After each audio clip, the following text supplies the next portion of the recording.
Since you clicked on this video, you probably already know why you need a dash cam. So I'm going to show you how to do a clean hardwire install. Then we'll take a look at some real-world footage in different driving conditions and talk about the pros and cons of this specific setup. I'll be replacing my old single camera dash cam with this new 3-channel A329S from VIOFO. Full disclosure, VIOFO did send me this camera to test and review. I am going to give you my honest opinions, both good and bad, but I do genuinely like it, which is why I'm going to hardwire it into my daily driver. So let's get this installed.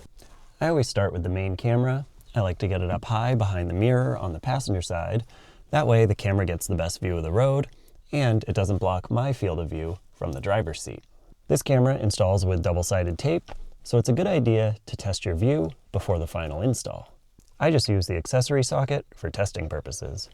Since it's like 20 degrees outside, I like to run the defroster for a while so the windshield is warm, then use a heat gun or a hairdryer to warm up the adhesive before attaching it. Make sure the windshield is clean and dry, then press firmly into place. Next, I have to figure out where to get power from.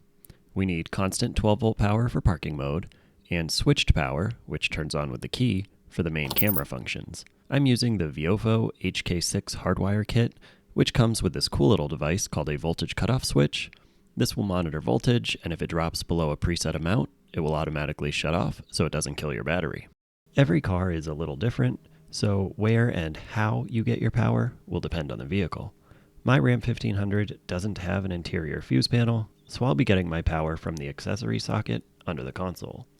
I like to run my wire from the camera to the power source just to make sure I have enough length. I'm always extra careful around airbags. You don't want the wire to get in the way in the event of an airbag deployment. I tucked the wire up into the headliner, ran it down the A-pillar and up to the center console. While I was at it, I ran the wire for the rear camera, and we'll leave that here to finish up later. Anytime I'm tapping power like this, I try to use something unimportant like the accessory socket.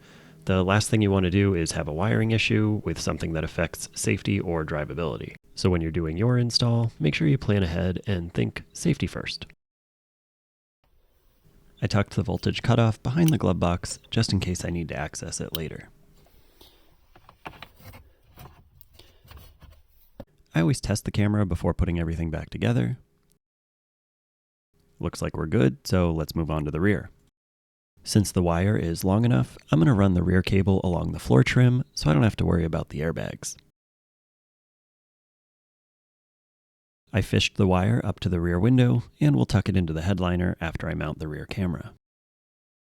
Ideally, you want the camera in the center, but I have a sliding rear window. I also have a bunch of kids climbing in and out with a complete disregard for their surroundings, so I'm going to try and mount the camera here and hope it doesn't get knocked down. I use the camera's Wi-Fi to connect to my phone so I can test the view while installing the other cameras. That makes things much easier.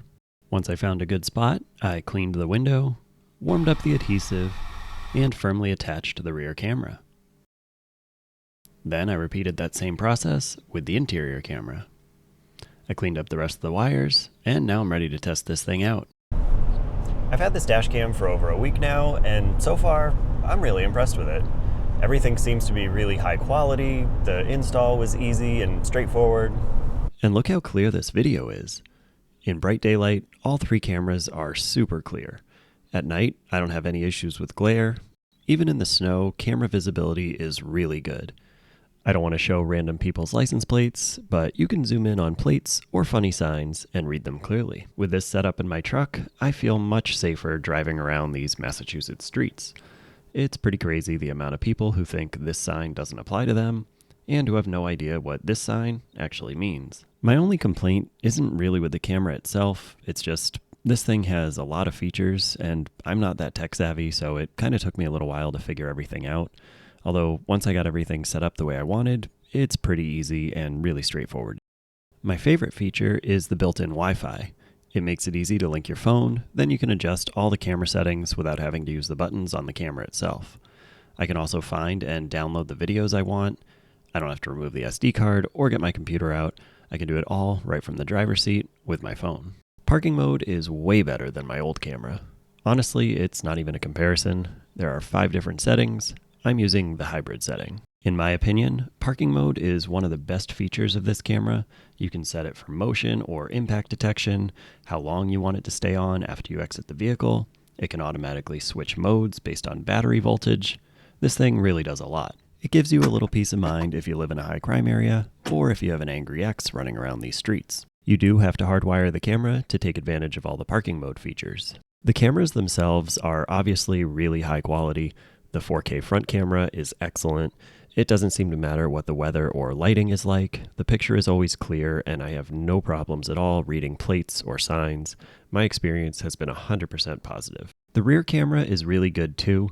I like the wide view, so I can see some of the sides and bed of the truck. As for the interior camera, I wasn't really sure I wanted one. I figured it would mostly just capture embarrassing videos of me singing along to copyrighted music, which it does, but I like the added security in case of break-ins, or if I get pulled over.